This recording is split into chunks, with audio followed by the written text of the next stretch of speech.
Am I the a-hole for announcing that my dad's not paying my college tuition?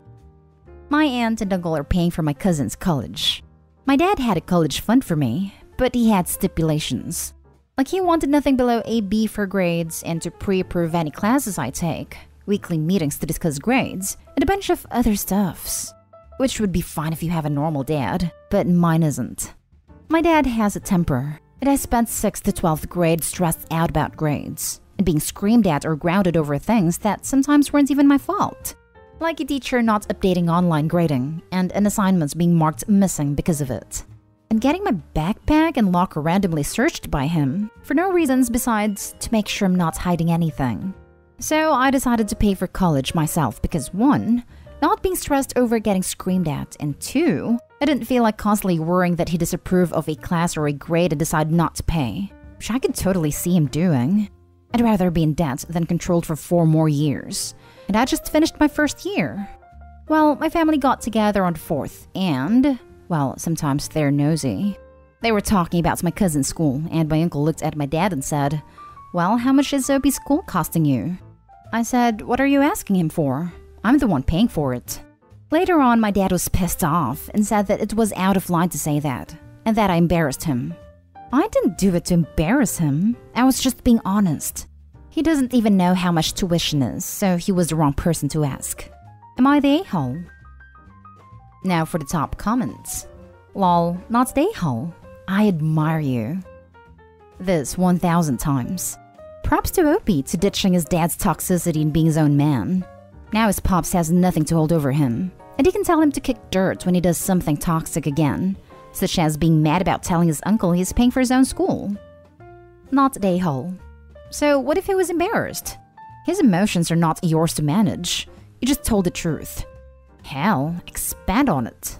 Yeah, there were too many micromanaging strings attached to accepting money that I didn't want to relieve my anxiety-ridden high school years. Also, your dad sounds ridiculous and kinda scary. Maybe low contact is the way to go. I decided that it wasn't worth my soul to have him pay for college. Not the a-hole. It's embarrassing to him that you hate his control so much you turn down college being paid. And rightly so, he should be embarrassed. Not the a-hole. Opie, it's really admirable how you're pursuing a college degree in spite of so many obstacles. I wish you best of luck. Thank you, I appreciate that. Next story is titled, Am I the a-hole for canceling stepdaughter's birthday party? My stepdaughter is in her upper teens, turning 18, and lives mostly with her mom. My husband works a lot and is a very involved dad, but asked me to be in charge of planning her party, and I agreed. I spent several $100s and many hours of my own time making sure I had everything just right. Recently, stepdaughter's mom verbally lashed out at my husband and was screaming and cussing at him. I snapped at her and told her she has no right to speak to my husband in that way and to shut her mouth. Stepdaughter flipped out saying I attacked her mom, and now both mom and stepdaughter are scared and traumatized. Stepdaughter also uninvited me from the birthday party, saying she's too uncomfortable to have me there and wants her mom there. The party I planned and paid for. So I ended up canceling the reservation, catering and decoration rentals, and opting to put that money towards what I feel is a better cost and use of my money.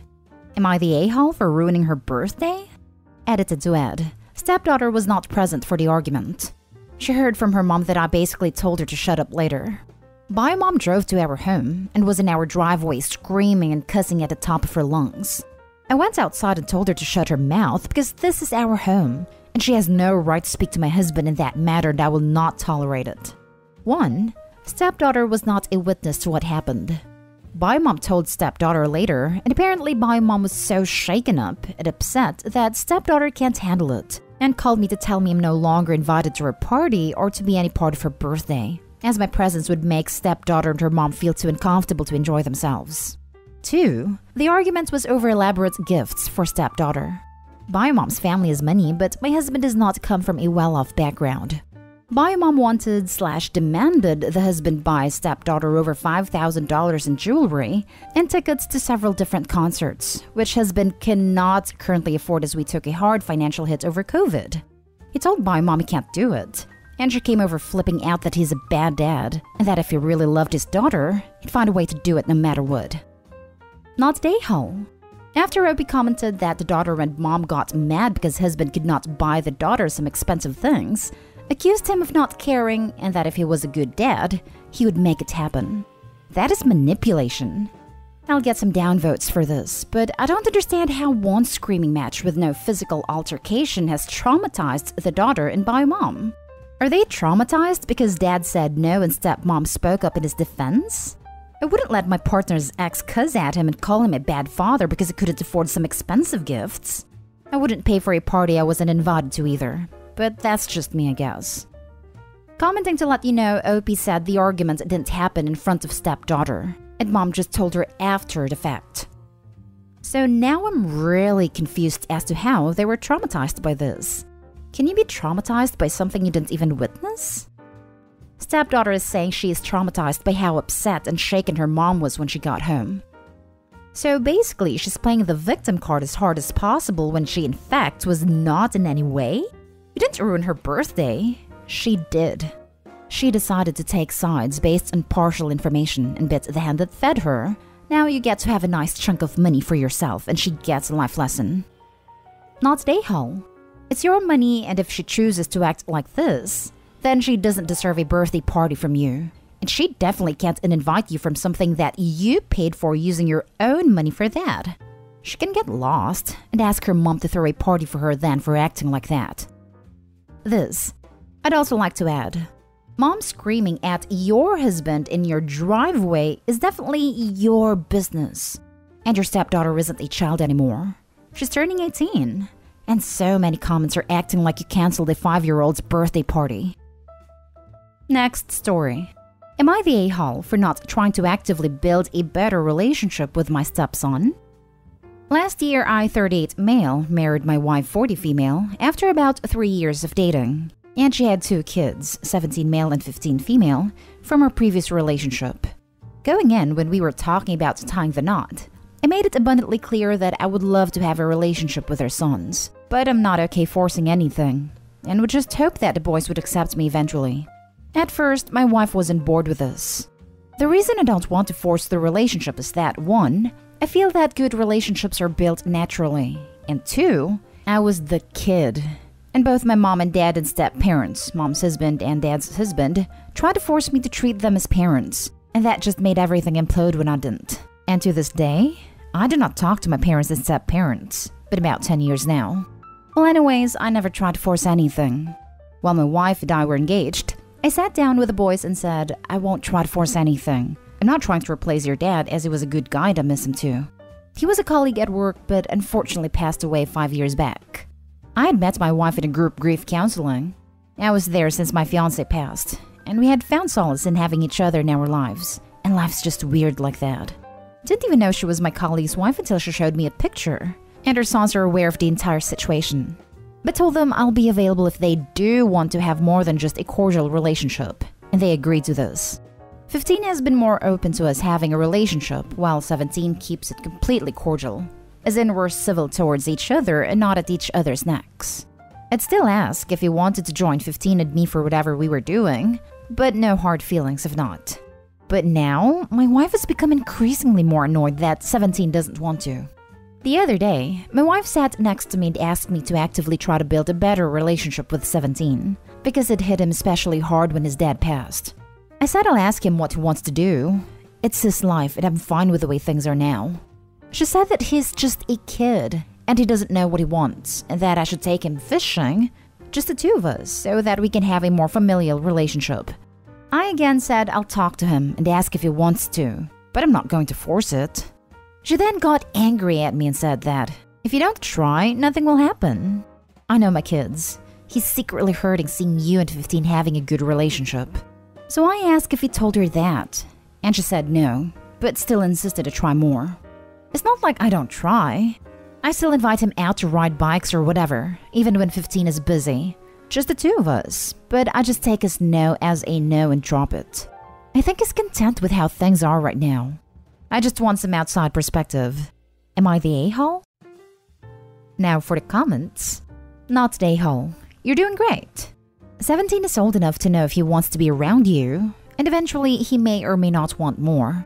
17 years old is also old enough to build a deep resentment towards you if you smother him like a wife is wanting you to. It sounds as if she has good intentions, but disregards her 17-year-old's feelings. Maybe a good compromise could be asking him if he feels left out and encouraging him to come tell you if he ever feels excluded. It sounds like the two of you are in good terms as is.